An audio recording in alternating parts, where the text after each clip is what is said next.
Hello बच्चों, कैसे हो आप। उम्मीद है आप सभी अच्छे होंगे और आप अपनी पढ़ाई को और भी अधिक बेहतरीन तरीके से कर रहे होंगे। तो बच्चों, आज की इस वीडियो में हम बताने वाले हैं 5 very most important question answer जो कि हम पढ़ने वाले हैं।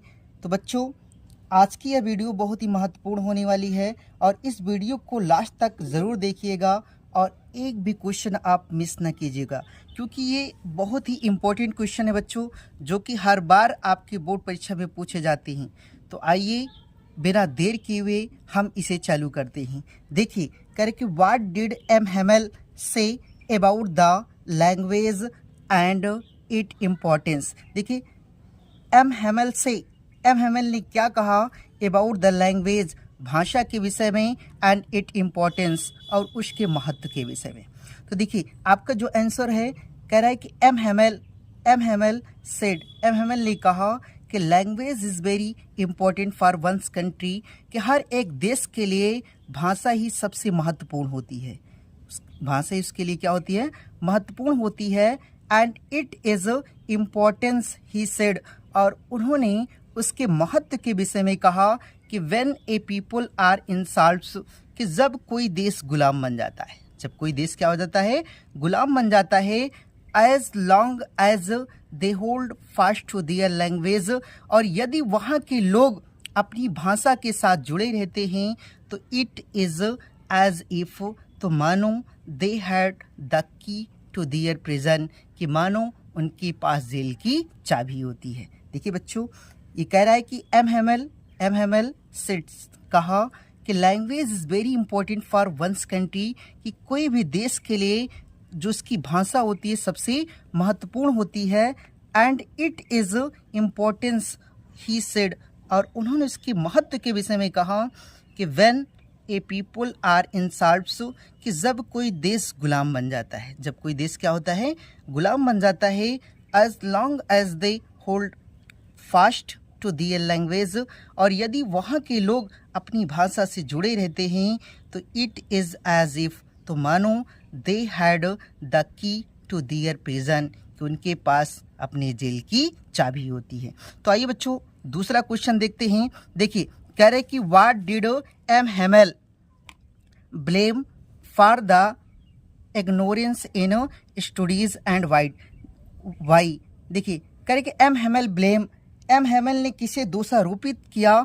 फॉर द इग्नोरेंस, अज्ञानता के लिए, इन स्टडीज, पढ़ाई में, एंड वाई, और क्यों।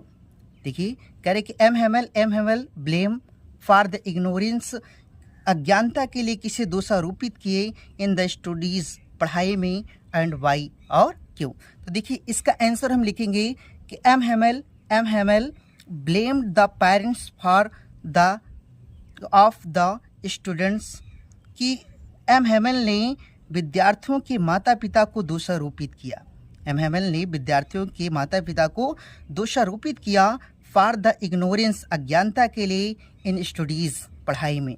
For they prefer to put them to work, क्योंकि वह उसे काम पर भेजना चाहते थे। ऑन ए फॉर्म, या किसी फॉर्म पर भेजना चाहते थे।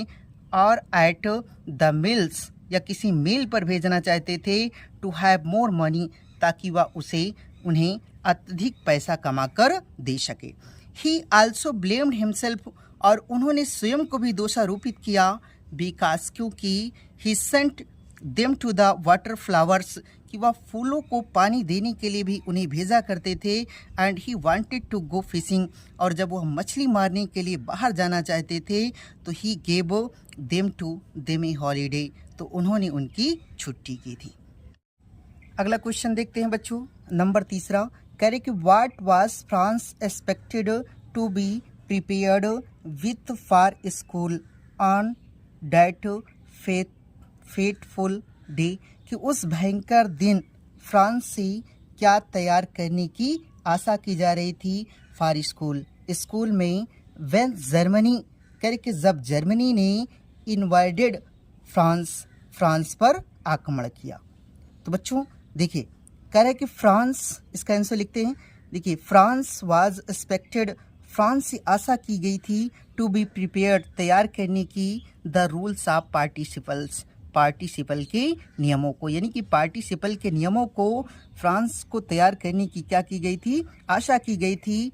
ऑन दैट फेटफुल डे, उस भयंकर दिनों, व्हेन जर्मनी करके जब जर्मनी इन्वाइडेड फ्रांस, यानी जर्मनी ने फ्रांस पर क्या किया, आक्रमण किया। देखिए, फ्रांस वाज एक्सपेक्टेड, फ्रांस से आशा की गई थी, टू बी प्रिपेयर्ड, तैयार किए जाने की, the rules of participles, participle के नियमों को, ऑन दैट फेटफुल डे, उस भयंकर दिनों, व्हेन जर्मनी, जब जर्मनी इन्वाइडेड फ्रांस, यानी जर्मनी ने फ्रांस पर आक्रमण किया। देखिए अगला कह रहा है कि what did M Hamel write on the blackboard with a piece of chalk, कि देखिए M Hamel write, M Hamel ने क्या लिखा, on the blackboard, blackboard पर, with a piece of chalk, यानी चाक के टुकड़े से, यानी चाक के टुकड़े से एम हेमल ने ब्लैक बोर्ड पर क्या लिखा। तो आइए इसका आंसर देखते हैं।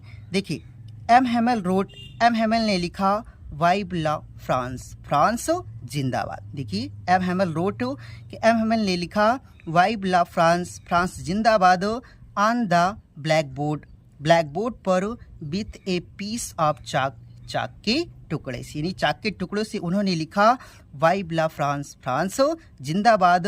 दी वर्ड्स मेंट, और इन शब्दों का मतलब था लॉन्ग लिव फ्रांस, फ्रांस जिंदाबाद। देखो लॉन्ग लिव फ्रांस, यानी फ्रांस क्या करे, जीवित रहे। अगला देखिए 5वां नंबर क्वेश्चन है कि what did M Hamel say about the French language, कह कि उन्होंने फ्रांच भाषा के विषय में क्या कहा। तो देखिए answer, M Hemal said, M Hamel ने कहा कि the France is the most beautiful language in the world, कह कि जो फ्रांच भाषा है वह दुनिया की सबसे सुंदर भाषा या संसार की सबसे क्या है, सुंदर भाषा है।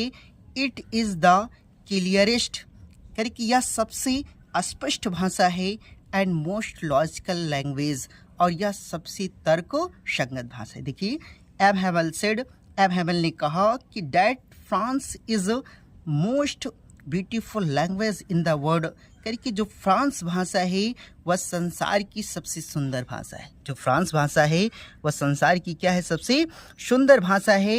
इट इज द क्लियरेस्ट, यह सबसे स्पष्ट भाषा है, एंड मोस्ट लॉजिकल लैंग्वेज, और सबसे तर्क संगत भाषा है।